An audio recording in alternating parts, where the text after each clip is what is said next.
अंबरनाथमध्ये कचऱ्याचे ढीग साचलेले आहेत, त्यामुळे शहरात घाणीचं साम्राज्य पसरलंय। मात्र पालिका इलेक्ट्रिक गाड्यांचा आग्रह धरून बसल्यानं नागरिकांना या दुर्गंधीचा त्रास सहन करावा लागतोय।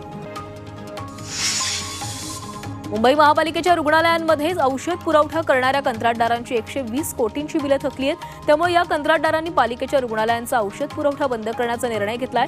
दरम्यान 15 फेब्रुवारीपर्यंत पैसे देण्याचं आश्वासन पालिकेकडून देण्यात आलंय।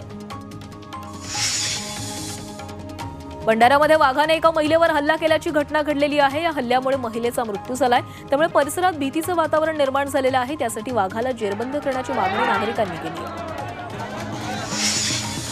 जळगावातील नीममध्ये गावकऱ्यांनी माकडाची अंत्ययात्रा काढलेली आहे। अखेरच्या क्षणी मारुती रायाच्या पाया पडून जीव सोडणाऱ्या वानराची विधिवत अंत्ययात्रा काढून समाधी देण्यात आली। तसंच या समाधीस्थळी वानराची मूर्ती उभारण्याचा निर्णयही गावकऱ्यांनी घेतला। पुण्यातील आंबेगावात एका शेतकरी महिलेनं पिकाच्या वाढीसाठी 2 एकर शेवंतीच्या शेतात विद्युत रोषणाई करून अनोखा प्रयोग केलेला आहे। शेवंतीच्या पिकाला उष्ण दमट वातावरणाची गरज असल्यामुळे थंडीत पिकाची वाढ लवकर व्हावी यासाठी शेतात विद्युत रोषणाई करण्यात आली आहे। रायगडच्या सुप्रीत जातीच्या कलिंगडला दुबईमध्ये मागणी वाढलेली आहे। रोहन साळवी या तरुण शेतकऱ्यानं पिकवलेली कलिंगडं आता परदेशात निघाली आहेत। त्यांनी 20 एकरात 8 प्रकारच्या कलिंगडांचं पीक घेतलंय। पिकाच्या काढणीचं काम आता सुरू झालेलं आहे। पहिल्या टप्प्यात जवळपास 40 टन मालाची उचल व्यापाऱ्यांची थेट शेताच्या बांधावर येऊन करतायत। त्यामुळे नोकरीच्या मागे न लागता शेतीकडे वळावा असा सल्ला तरुणांना दिलाय।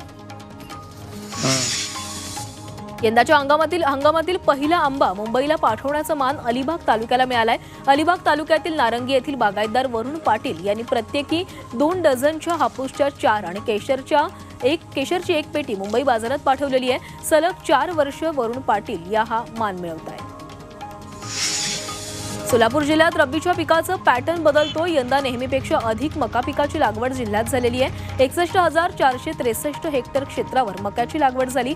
या पिकाचा दुग्ध व्यवसायात वैरण म्हणून चांगला वापर होतोय। तसंच चांगला मका तयार झाल्यानंतर त्याला भावही चांगला मिळतोय। 3 महिन्यात शेत दुसऱ्या पिकासाठी उपलब्ध होतं, त्यामुळे शेतकऱ्यांचा मका लागवडकडे कल वाढला आहे।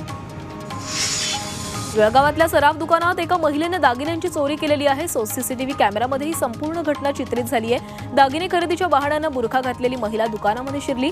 दुकानदार दागिने दाखवत असतानाच त्याची नजर चुकवून तिने दागिने लंपास केले।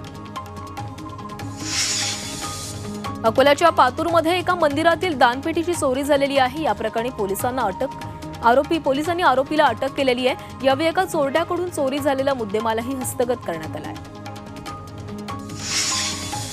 वर्सोवाच्या खोजा गल्लीमधून मुंबई पोलिसांनी तब्बल 12 बांगलादेशींना अटक केली आहे। गेल्या 20 वर्षांपासून जास्त काळ भारतात घुसखोरी करून हे सगळेच राहत होते। त्यांच्याकडून पासपोर्ट, आधार कार्ड, इलेक्शन आयडी ही जप्त करण्यात आलाय। शहापूरमध्ये चोरट्यांनी 1,65,000चा मुद्देमाल लंपास केलाय। सीसीटीव्ही कॅमेऱ्यात काही संशयास्पद व्यक्ती चित्रित झाल्या। या प्रकरणी अज्ञात चोरट्यांविरोधात पोलिसात गुन्हा दाखल करण्यात आलाय। भंडाऱ्यातील तुमसरमध्ये ट्रकचा अपघात झालाय। चालकाला अंदाज न आल्यानं ट्रक रस्त्याच्या खाली उतरून झाडावर कोसळला। गावकऱ्यांनी घटनास्थळी धाव घेत चालकाला ट्रकमधून बाहेर काढले। चालकाला ग्रामीण रुग्णालयामध्ये दाखल करण्यात आलं असून दुर्घटनेत जीवितहानी झाली नसली तर ट्रकचं मात्र मोठं नुकसान झालंय। पिंपरी चिंचवडमध्ये एकाच दिवशी 7 आत्महत्यांच्या घटना घडल्या आहेत। 6 जणांनी गळफास घेऊन आत्महत्या केलेली आहे, तर एकानं इमारतीवरून उडी मारून आत्महत्या केली। एकाच दिवशी 7 आत्महत्येच्या घटनांनं शहर हादरलंय। तुळजापूरमध्ये घाटामध्ये खासगी बसचा भीषण अपघात झाला। या अपघातात एकाचा मृत्यू तर 38 जण जखमी झालेत। चालकाचा ताबा सुटल्यानं हा अपघात झालाय। जखमींवर उपचार सुरू आहेत। नांदेडमध्ये एसटी बस आणि उसाच्या ट्रॅक्टरची समोरासमोर जोरदार धडक झाली। नांदेड जिल्ह्यातील बरबडा येथे हा अपघात झालाय। या अपघातात बसचा चालक आणि 5 प्रवासी जखमी झाले। मुरबाडमध्ये असोले गावात एका घराला भीषण आग लागली। आगीत संपूर्ण घर जळून खाक झाले।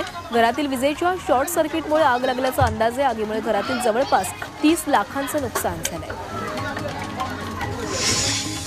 कॉम्रेड गोविंद पानसरे हत्या प्रकरणातील 5 आरोपींना जामीन मंजूर झालाय। मुंबई उच्च न्यायालयाकडून आरोपींना जामीन मंजूर देण्यात आलेला आहे। सचिन अंदुरेसह 4 जणांना हा जामीन मंजूर करण्यात आला।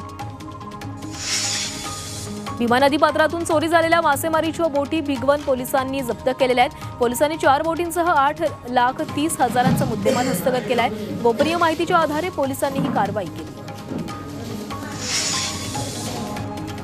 अकोल्यात हेल्मेट सक्तीसाठी पोलीस ऍक्शन मोडवर आलेले आहेत। हेल्मेटचा वापर न करणाऱ्या दुचाकीस्वारांवर तातडीने दंडात्मक कारवाई करण्याचे आदेश पोलीस अधीक्षकांनी दिलेत। अपघातात दुचाकीस्वारांच्या मृत्यूचे प्रमाण वाढल्यामुळे कारवाई करण्यात आली आहे। सांगलीच्या एमडी ड्रग्सचं गुजरात आणि मुंबई कनेक्शन समोर आलेलं आहे। विट्यात बनला जाणारा ड्रग्स मुंबईला पाठवला जात असल्याची माहिती मिळाली आहे। या प्रकरणी तपासणीसाठी सांगली पोलिसांची 3 पथकं मुंबई आणि गुजरातला रवाना झाली।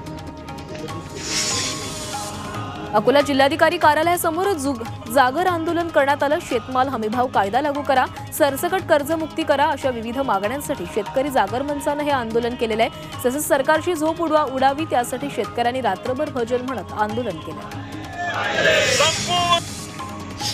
वाशिममध्ये मागील 5 दिवसांपासून महिलांचं आमरण उपोषण सुरू आहे। शहरातील आरोग्य विभागाच्या जागेवर अतिक्रमण करून राहणाऱ्या लोकांना जागा खाली करण्याचे आदेश देण्यात आले। मात्र राहण्यासाठी पर्यायी जागा देण्याच्या मागणीसाठी महिलांचं हे उपोषण सुरू आहे।